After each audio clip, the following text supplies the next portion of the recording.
go live untuk Facebook kita.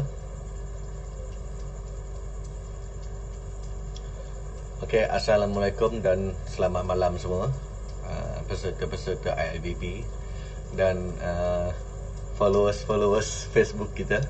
Okey, saya mohon maaf atas kesilapan kita semalam, kesilapan teknikal di mana ada gangguan halus di mana you all mendengar bunyi yang halus tu. Okey, itulah rezeki kita semalam. Hopefully siaran kita malam ni akan berjalan dengan lebih lancar lagi. Okey, bismillahirrahmanirrahim. Okey, tanpa melengahkan masa, sekarang saya start terus dengan perbincangan kita malam ni, iaitu perbincangan tentang HIREC for ISO 45001 untuk existing risk control. Okey.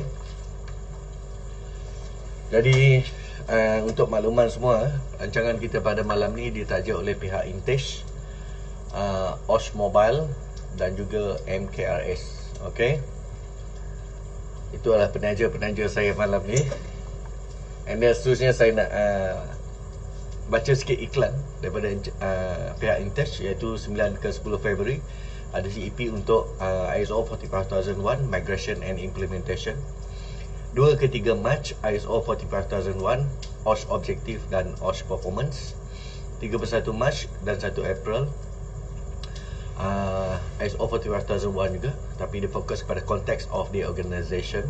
29 April 5 CEP BCP, Business Continuity Plan, dan 1 ke 2 Jun adalah HIREC based on ISO 45001. Semua kursus ni bernilai 10 poin kecuali BCP saya yang 5 poin, tuan-tuan.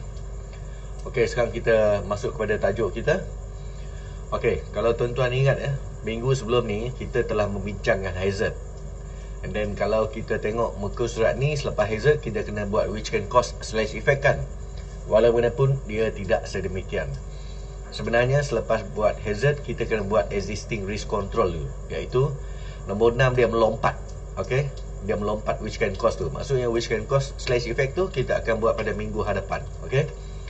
So pada minggu ni kita akan membuat existing risk control dulu. Kenapa kita membuat existing risk control? Sebab existing risk control haruslah di-consider sebab tuan-tuan boleh meletak which can cause / effect dia. Okey. Jadi ini adalah format standard yang saya gunakan, iaitu format daripada HIREC guideline. Okey, malam ni kita fokus kepada existing risk control.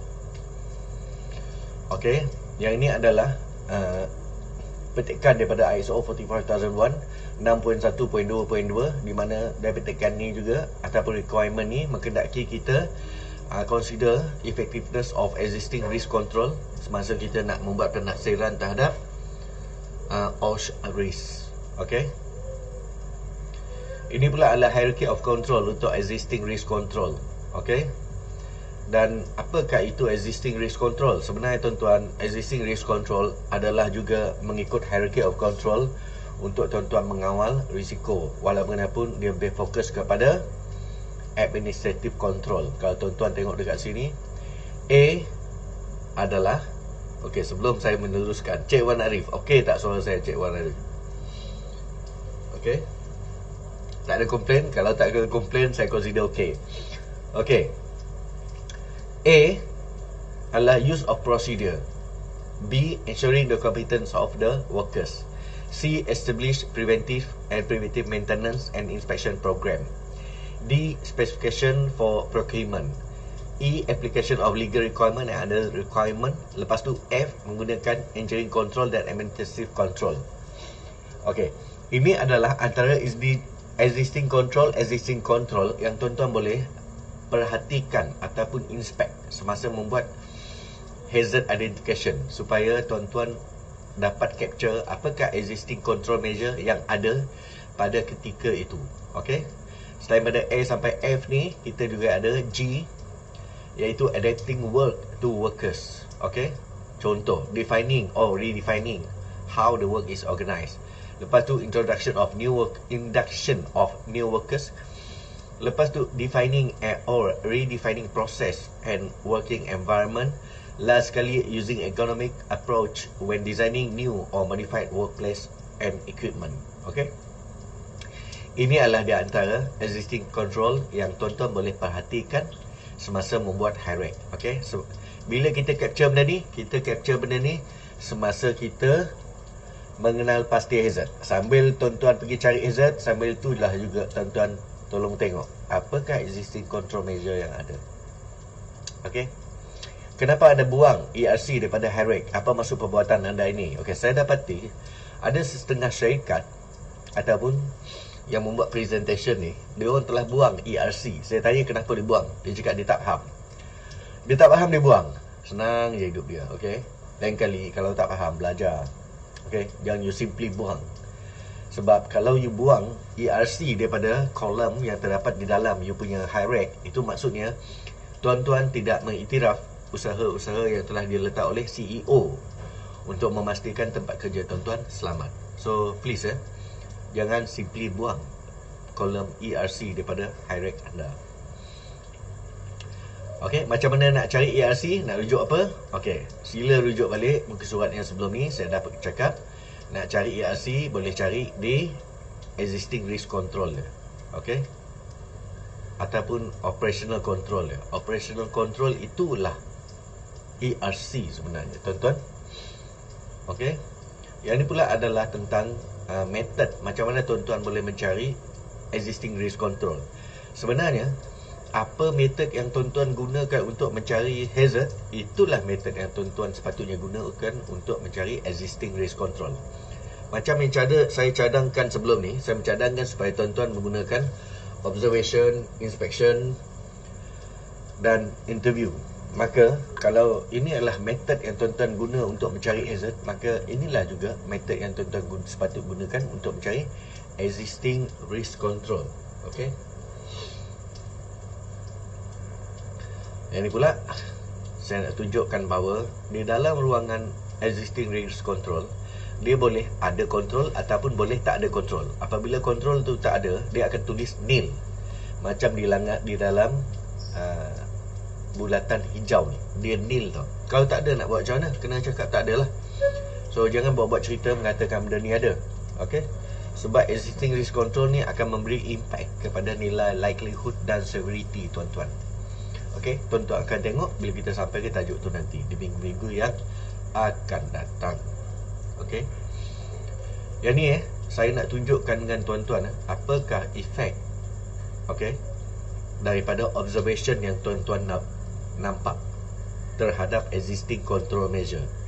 Sebab existing control measure ni tuan-tuan, kita nak meletak dia sama ada ataupun tidak, bergantung kepada hazard yang kita sedang bincangkan. Contoh dekat sini, pada hari Isnin hazard yang saya jumpa adalah splinter on wood plank, iaitu selumbar. Jadi apabila saya melakukan observation, saya dapati tidak ada PPE dan tidak ada control measure lain yang digunakan. Jadi oleh itu saya menulis nil dekat existing risk control. Lepas tu saya terus membuat analisis. Likelihood 5, severity 1, risk 5 dan recommended control measure adalah cotton glove. Sebab saya nak melindungi tangan pekerja daripada selumbar yang terdapat di kayu itu. Selepas tu, yang ni adalah observation saya pada hari Isnin. Pada hari Selasa, saya sekali lagi membuat observation. Pada kali ni, bila saya membuat observation, saya dapati pekerja menggunakan helmet. Walau bagaimanapun, helmet ni tuan-tuan tidak ada kaitan dengan selumbar di kayu. Jadi, saya terletak juga nil sebab PPE yang digunakan tak ada kaitan dengan hazard. Lepas tu saya membuat likelihood dan severity dia. Likelihood 5, severity 1, risk dia 5. Tetap juga saya mencadangkan cotton glove. Okey. Seterusnya pada hari Rabu, saya membuat observation lagi sekali. Pada hari Rabu saya dapati dia telah menggunakan surgical glove. Okey. Memandangkan surgical glove ni melindungi tangan. Okey. Dan menunjukkan bahawa pekerja itu dah faham tentang hazard, maka saya recognize dia punya effort, surgical glove. Walau bagaimanapun surgical glove ni tidak sesuai untuk kerja pertukangan kayu. Dah nama dia surgical glove untuk pembedahan lah. Walau bagaimanapun disebabkan tangan dia ada sedikit alas, iaitu surgical glove, maka likelihood untuk dia terkena splinter kurang menjadi 4. Severity tetap juga 1 sebab first aid case. Risk turun menjadi 4. Dan saya tetap mencadangkan cotton glove sebab langkah kawalan yang sedia ada, dia cuma dapat melindungi sedikit saja dan dia tak sesuai. So saya mencadangkan langkah kawalan yang lebih sesuai. Okey, seterusnya pada hari Khamis, bila saya buat observation pada hari Khamis, saya dapati pekerja ni telah menggunakan cotton glove dan dia telah mengikut prosedur yang bernombor Pro OSH 001 dan Revision 002. Dan memandangkan dia telah menggunakan cotton glove dan cotton glove ni ada kaitan dengan splinter ataupun selubah, maka saya tulislah existing risk control dia menjadi cotton glove. Dan likelihood turun menjadi 3, severity tetap 1 dan risk turun lagi sekali menjadi 3. Dan cadangan saya kali ni memandangkan apa yang dia gunakan tu dah sesuai dan berkaitan dengan hazard, maka saya suruh dia maintain existing practice. Okey. Jadi saya harap tuan-tuan faham benda ni. Ini adalah observation yang saya lakukan selama 4 hari dalam keadaan 4 penemuan yang berlainan dan menyebabkan saya menulis control measure sedemikian rupa. Dan tuan-tuan boleh tengok kat sini, risk dia boleh menurun disebabkan oleh existing control measure. Jadi sebagai kesimpulan, tuan-tuan boleh nampak kat sini, kalau nil tak ada apa tindakan, jadi likelihood 5, severity 1, risk jadi 5. Walau manapun, kalau dekat existing control measure tu dia ada langkah kawalan yang berpatutan, maka likelihood dia boleh turun menjadi 3, severity 1, risk 1 dan kita boleh mencadangkan supaya dia mengekalkan langkah kawalan yang sedia ada ataupun langkah kawalan yang sesuai. Okey. Okey, yang ni pula example of ARC, impact to which can cause dan severity. Maksudnya tadi saya memberi contoh di mana kesan daripada ARC tu cuma terhadap likelihood saja, severity tak ada. Tapi kali ni saya bagi contoh di mana likelihood dan severity dua-dua kena kesan daripada ARC. Sebab ada pihak mengatakan bahawa severity tak boleh diturunkan. Sebenarnya boleh. Saya bagi contoh. Okey, dekat sini Contoh pertama, platform without rail and no control measure. Hazard dia platform without rail, which can cause dia fall, death. Existing control measure nil, tak ada, nadai. Likelihood 5, severity 4, risk 20. Dan recommended control measure saya letak install rail and wear body harness. Sedangkan nombor 2 tu, platform with loose rail and no control measure. And hazard dia pula bertukar, platform without, dia ada platform, dia ada rail tapi rail dia loose, masih juga fall, effect masih death. Existing control measure nil, likelihood turun menjadi 4 sebab sekarang ni dia dah ada rail, cuma rail dia loose compare dengan nombor 1. Nombor 1 langsung tak ada rail, tapi severity masih kekal mati. Okey, dan risk dia turun 16. Dan recommended control measure menjadi fasten rail and wear body harness. Sekarang kita tengok yang hari ketiga pula. Hari ketiga, platform rail without tow board and no control measure. Jadi hazard dia lah platform rail without tow board. Sekarang ni dia dah ada platform yang mempunyai rail, cuma masalah sekarang ni rail dia tak ada tow board dan dah kukuh. Jadi which can cause dia masih juga fall dan death. Walaupun existing control measure dia tetap nil. Okey, likelihood turun menjadi 3. Kenapa? Sebab dia dah ada rail yang kukuh, cuma sekarang ni tak ada tow board. Severity masih kekal 4, risk jadi 12. Recommended control measure saya install tow board and wear body harness. Kita tengok sekarang risk dia turun. Last kali tuan tengok bila saya melakukan observation, saya tengok platform rail without tow board and workers wearing body harness. Sekarang saya tengok pekerja menggunakan body harness. Hazard dia masih maintain macam nombor 3, platform rail without tollboard. Cuma dia punya winch can cause dengan efek tu telah menurun. Fall, fracture, dia no longer fall, death. Kenapa?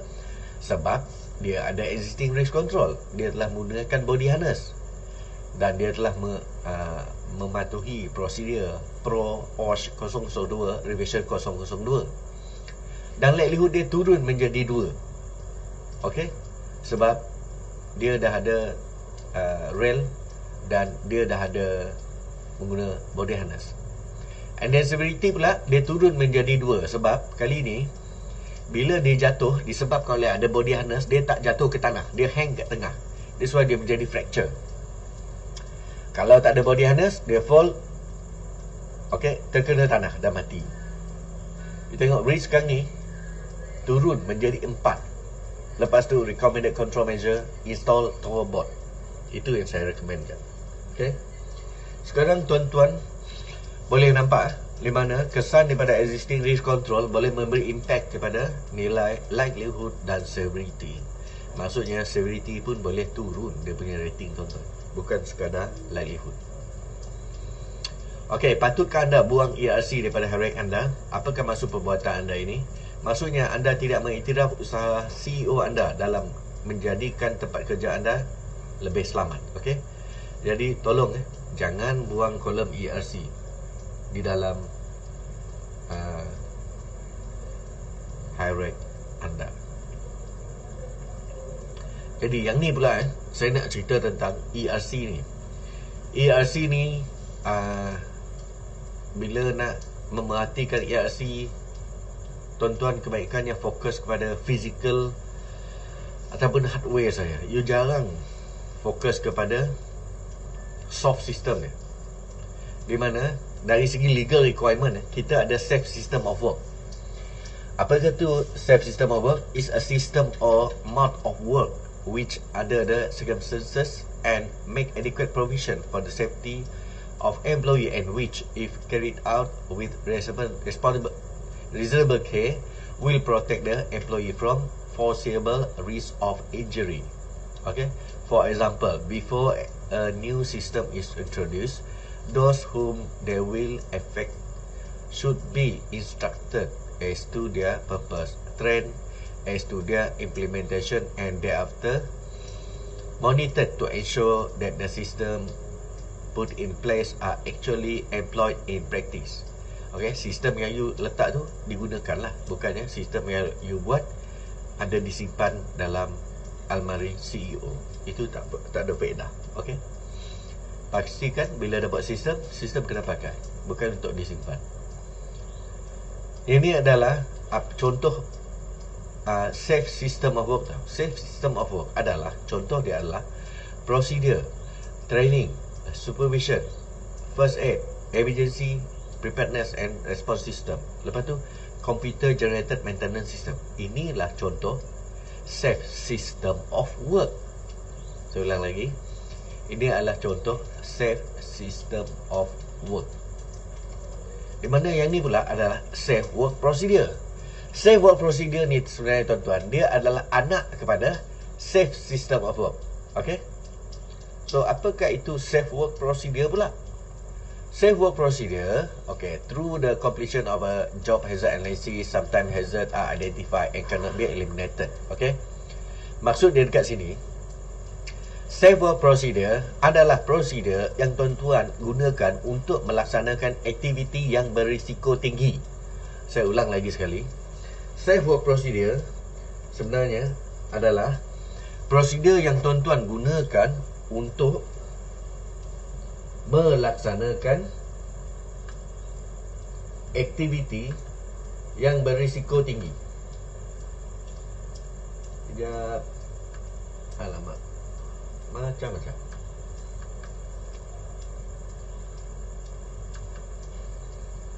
Ini tak best. Okey. Safe work procedure adalah prosedur yang digunakan untuk melaksanakan apa-apa aktiviti yang berisiko tinggi. Saya panggil assistant saya ni. Assistant pun tak dengar. Okey, tak tahu assistant pergi mana. Okey, apakah contoh safe work procedure? Safe work procedure hendaklah mengandungi elemen-elemen berikut. Pertama sekali, critical high risk job where accident have or could result in severe injury. Kedua, okay, hazardous work where accident occurs frequently. Tiga, new or altered task. Empat, D, new equipment. E, a job that requires many detailed tasks. F, where two or more workers required membuat kerja yang serentak. Okay, contoh macam welding dan mengecat. G, specific tasks are done infrequently. Benda yang kita jarang-jarang buat. Kalau benda-benda tu, aktiviti tu ada mempunyai ciri-ciri yang macam saya baca macam ni, A sampai G tu, maka inilah ciri-ciri aktiviti ataupun proses yang memerlukan work, yang memerlukan safe work procedure.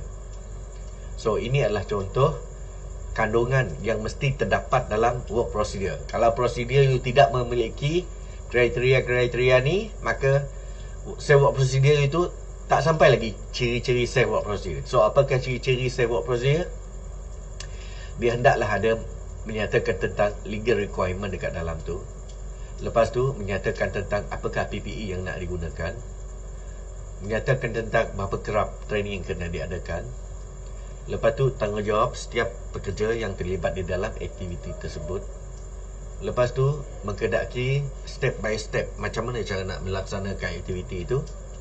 Lepas tu safe work procedure perlu ada permit. Last sekali, safe work procedure mesti ada emergency procedure.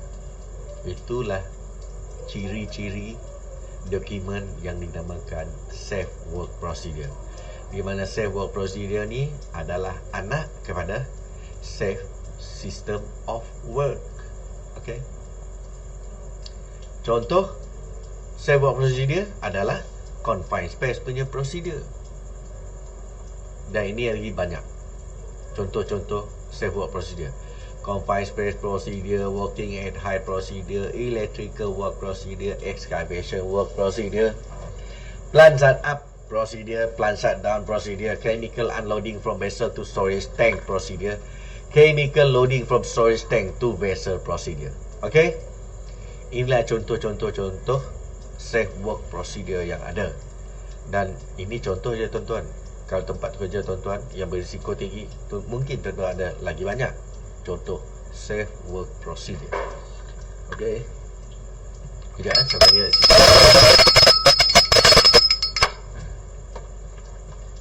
pergi saya keluarkan Facebook. Saya nampak Keluarkan Facebook. Okey, saya tak nampak Facebook kat situ. Di bawah second. Okey, ini contoh safe work procedure. Sekarang ni saya nak menunjukkan tentang yang ni pula adalah tentang cartridge bahan kimia tuan-tuan yang digunakan untuk tempat kerja. Di mana cartridge ni satu cartridge ataupun penapis cuma boleh menapis bahan kimia tertentu saja. Maksudnya kalau bahan kimia yang berada di tempat kerja tu bahan kimia jenis A, maka kita mesti menggunakan penapis A. Kalau tuan-tuan terdedah dengan bahan kimia A menggunakan penapis B, maka A tu akan tembus. Okey? Dia akan masuk ke dalam lubang hidung tuan-tuan. So yang merah tu adalah mewakili lubang hidung. Cartridge tu adalah penapis untuk menapis bahan kimia. Kita tengok bila pendedahan kepada bahan kimia A, kat mana dia pergi? Dia akan masuk ke dalam penapis, di trap oleh penapis. Okey. A di trap oleh penapis. Sebab penapis ni memang untuk memerangkap A. Sekarang kita tengok apabila pencemaran you jenis pencemaran B. Tengok dapat tak cartridge ni ataupun penapis ini memerangkap B. Okey. Tengok B masuk dalam lubang hidung. Kenapa? Sebab cartridge itu memang khas untuk B saja. Dia macam parking kereta tau. Okey. Parking tu telah di-allocate untuk A saja. B tak boleh parking. Jadi bila B masuk, dia akan masuk menembusi cartridge itu ataupun penapis itu, dan seterusnya akan masuk ke dalam lubang hidung pengguna cartridge itu. Yang ni pula, apabila A sudah penuh dengan bahan kimia A, cartridge ni sudah penuh dengan bahan kimia A. Dapat tak dia menapis A yang selanjutnya di kawasan pencemaran itu? Tengok apa jadi. Sekarang apabila parking sudah penuh, maka A pun tak dapat nak diperangkap, maka bahan kimia A pun masuk ke dalam lubang hidung kita. Jadi pastikan ketika tuan-tuan menggunakan PPE, iaitu especially chemical cartridge untuk bahan kimia tertentu, pastikan penapis itu masih boleh digunakan. Okey, bukannya penapis yang sudah kotor ataupun sudah penuh dengan pencemaran. Okey, jadi untuk exercise yang kita buat berdasarkan hazard yang kita jumpa minggu lepas, okey, existing risk control yang pada tempat kerja adalah untuk step yang pertama, iaitu safety helmet dan housekeeping. Yang kedua adalah safety shoes dan housekeeping. Ketiga, manual lifting procedure. Lepas tu safety belt. Lepas tu yang bawah tu kneel dan kneel. So ini adalah untuk exercise kita. Jadi apabila ini adalah existing risk control yang dijumpai untuk yang ditemui untuk exercise high rec ni, maka finally kita punya exercise setakat ini tuan-tuan berbentuk macam ni, iaitu work activity, hazard dan ERC. Dan lompong tengah tu adalah bahagian which can cause / effect yang akan kita lakukan pada minggu hadapan. Tengok dekat sini, unguarded floor dia punya existing risk control, safety helmet dan housekeeping. Uneven floor dia punya existing risk control, safety shoes dan housekeeping. Heavy load dia punya existing risk control adalah manual lifting procedure. Soggy platform dia punya existing risk control adalah safety belt. Dan hot temperature dia tak ada control. Hot temperature dia tak ada control. And then sharp object pun dia tak ada control. That's why dia kneel dekat situ.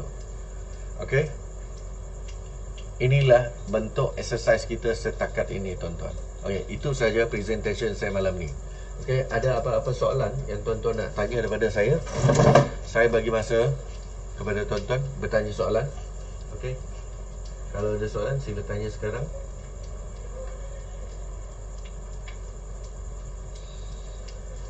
Okay, tak ada? Okay, daripada okay, terima kasih. Daripada ILVP tak ada soalan, saya clear. Daripada Facebook pun tak ada soalan. Okay, so kalau tak ada soalan, saya ingin mengucapkan terima kasih kepada semua kena sudi bersama dengan saya pada malam ini. Saya mengucapkan. Encik Najib, ada soalan?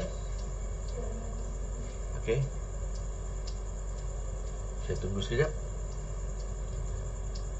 Saya tengok kalau Encik Najib ada soalan. Okay,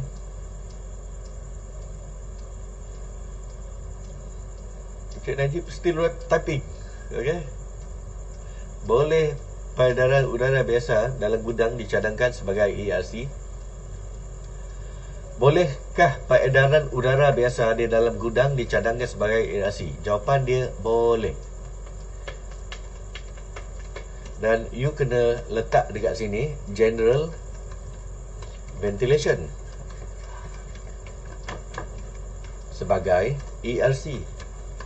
Okay, benda-benda macam ni lah yang you kena observe. Okay,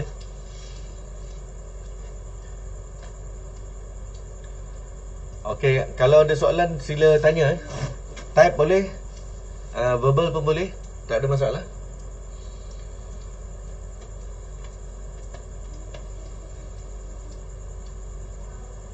Adakah fire escape dikira sebagai safe work procedure?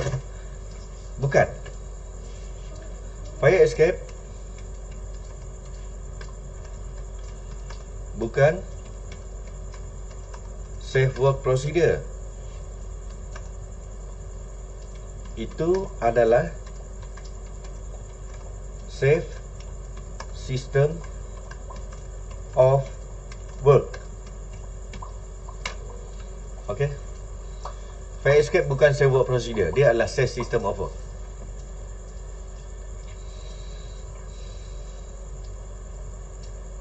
Encik Najib, ada soalan?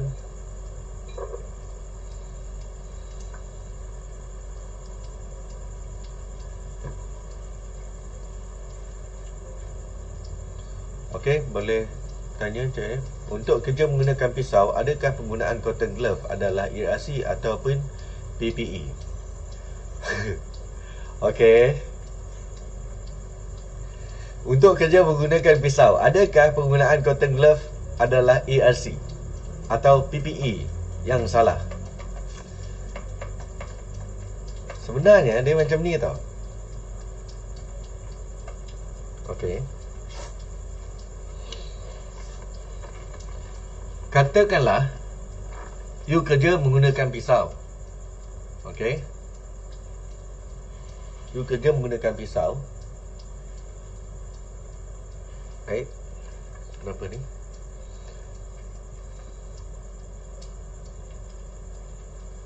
Okey. Pen tak bergerak. Pen saya tak bergerak sebab sebab kabel tidak disambung. Okey. Sebab tu pen tidak bergerak. Ini kali pertama. Okey, ini bergerak dah. Sebab dia baru disambung. Macam-macam masalah Okey. You kerja pakai pisau.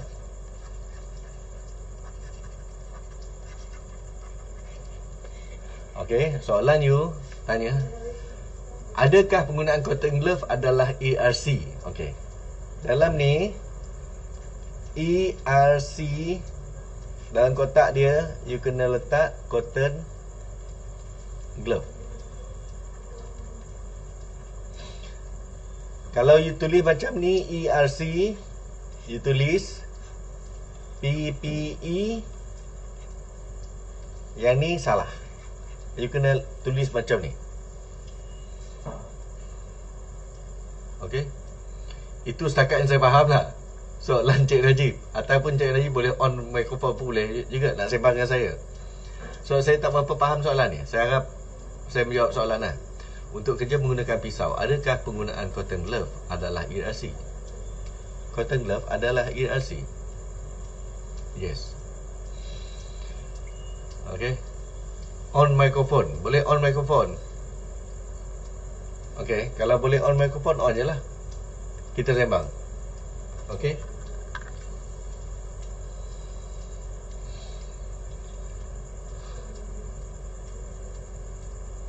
Okay, Cik Najib, dia nak type juga. Okay, you type. Mikrofon tak boleh on. Okay, Cik Najib, soalan saya, jawapan saya ni, adakah jawapan ni menjawab soalan you? Jawapan dah okey. Okey lah. Kalau okey tu. Saya takut jawapan saya tak menjawab soalan you. Sebab soalan you tak okey. Okey, sekarang ni Nurul pula bertanya soalan. Soalan daripada Nurul adalah berbunyi, macam mana soalan Nurul? Kita tengok soalan Nurul. Macam mana cara yang tepat nak bezakan safe dan safe system of work? Okey. Dia macam ni saya tunjuk lagi sekali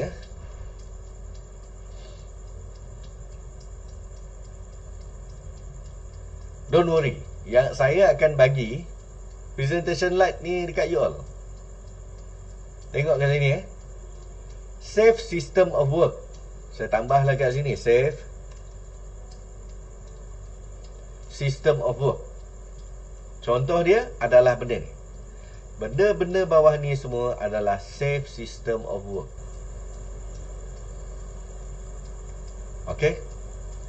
Dan kalau you nampak safe system of work ni, prosedur ni adalah salah satu daripada safe system of work.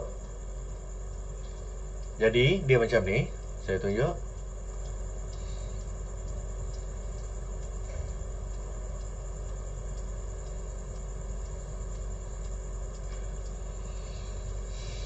Safe system work terdiri daripada prosedur, apa lagi? Training, supervision,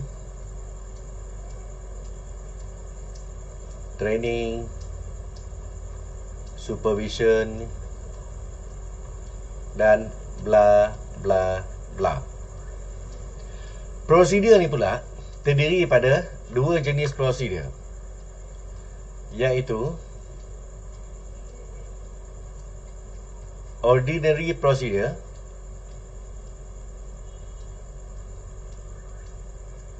dan safe work procedure. Safe work procedure tu pula, contoh dia adalah confined space procedure, walking at height procedure, apa lagi, electrical work procedure, dan banyak lagi yang saya bagi tahu tadi. Excavation work procedure, ada banyak. Okey. Dan apakah pula ordinary procedure? Ordinary procedure ni pula adalah, contoh dia adalah contractor selection procedure, PPE issuance procedure, apa lagi, document control procedure. Yang ni adalah ordinary procedure, dia bukan safe work procedure. Safe work procedure dia highly especially dedicated for high risk activity. Safe work procedure adalah untuk high risk activity saja. Okey.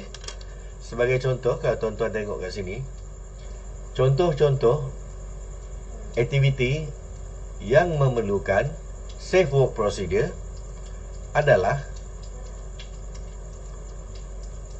ni. Ini adalah contoh-contoh aktiviti yang memerlukan safe work procedure. Okey, Nurul, saya harap jawapan saya menjawab soalan you. Okey? Okey tak jawapan Nurul? Okey, alhamdulillah Nurul dah faham. Saya akan save benda ni. Don't worry, lepas ni saya akan WhatsApp benda ni kepada peserta ILVP. Okey? Jadi peserta-peserta dalam Facebook yang nak presentation slide saya, senang je. You all join ILVP. Nanti selepas siaran, saya akan sekali shoot saja, hantar terus ke dalam WhatsApp. Jadi saya tak perlu nak email kepada seorang-seorang dan WhatsApp kepada seorang-seorang. Saya akan shoot dalam grup. Sebab Encik Firdaus akan buat grup untuk peserta ILVP. Encik Najib, dalam kilang kami 90% guna pisau untuk potong lebihan plastik. Adakah sesuai kami keluarkan safe work procedure sebab nilai hazard yang tinggi dan kes luka yang banyak? Kalau tanya saya, okey, kerja menggunakan pisau tidak memerlukan safe work procedure. Sebab kerja menggunakan pisau ni, dia bukan high risk punya aktiviti. Paling tinggi pun risk paling tinggi pun risk untuk kerja memotong menggunakan pisau ni, pada pengalaman saya lah, paling tinggi adalah medium je. Dia takkan sampai mencecah high risk. Yang kita gunakan safe work procedure ni adalah khas untuk high risk saja. So macam mana you nak tahu aktiviti itu high risk ataupun medium risk? You kena buat high risk. Unless kalau you buat high risk, you dapati aktiviti menggunakan pisau ni memang dia dalam kategori high risk, maka barulah sesuai you menggunakan safe work procedure. Satu benda yang tuan-tuan kena faham, consequences menggunakan safe work procedure ni, kerja you menjadi lambat. Okay, disebabkan oleh safe work procedure ni. That's why biasanya safe work procedure ni dia cuma akan di-apply untuk kerja risiko tinggi saja. Baru berbaloi you menggunakan safe road procedure.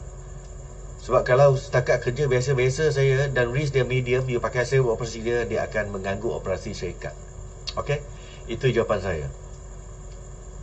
Okey, saya harap jawapan saya menjawab jawapan Cik Najib. Dan Cik Najib sebenarnya boleh ulang balik, dengar dalam Facebook nanti apa yang saya jawab. Okey, soalan-soalan lain?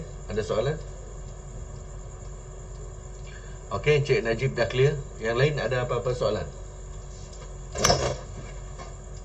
Saya nak tengok dalam Facebook ada soalan tak. Facebook tak ada soalan, dekat sini pun tak ada soalan. Okey, kalau dah tak ada soalan, saya mengucapkan terima kasih kepada semua. Selamat maju jaya. InsyaAllah kita akan berjumpa lagi pada minggu hadapan, pada hari Jumaat. Moga-moga line kita clear macam ni, cantik macam ni.